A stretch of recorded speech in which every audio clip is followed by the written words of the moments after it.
তুদামিন ওয়ালা মাশাইন বিনামিমা ওয়ালা তাজিরুন ইউরবি। তিন ধরনের লোক জান্নাতে যাবে না। একটা হলো যে মানুষের রক্তপাত ঘটায়, মানুষকে হত্যা করে। আরেকটা হচ্ছে যে চগলখড়ি করে বেড়ায়। আর তিন নম্বর হচ্ছে যে ব্যক্তি ব্যবসা বাণিজ্য করতে গিয়ে খুব সুদ ব্যবহার করে। আবু ওমর বললেন, আমি বললাম আবু ওমরকে, যে হাদিসকে রেওয়ায়েত করেছেন আবু ওমরকে, কারানান নাম্মামা বিল কাতিল ওয়া আকিল রিবা, যে চগলখড়ি এত বড় মারাত্মক গুনাহ, সুদ খাওয়ার, সুদখোরের সাথে আর রক্তপাত ঘটানোর ব্যক্তির সাথে একসঙ্গে উল্লেখ করা হয়েছে।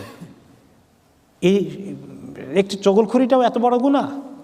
তখন তিনি বললেন, ওয়াহাল তুসফাকুদ্দিমা ওয়া তুনতাহাবুল আমওয়াল ওয়া তুহাইয়ুল উমুরুল ইযাম ইল্লা মিন আজলিন নামিমা। তোমরা জানো না এই নমিমা চগলখড়ির কারণে সমাজের মধ্যে কত বড় বিবাদ ফিতনা হয়ে যায়।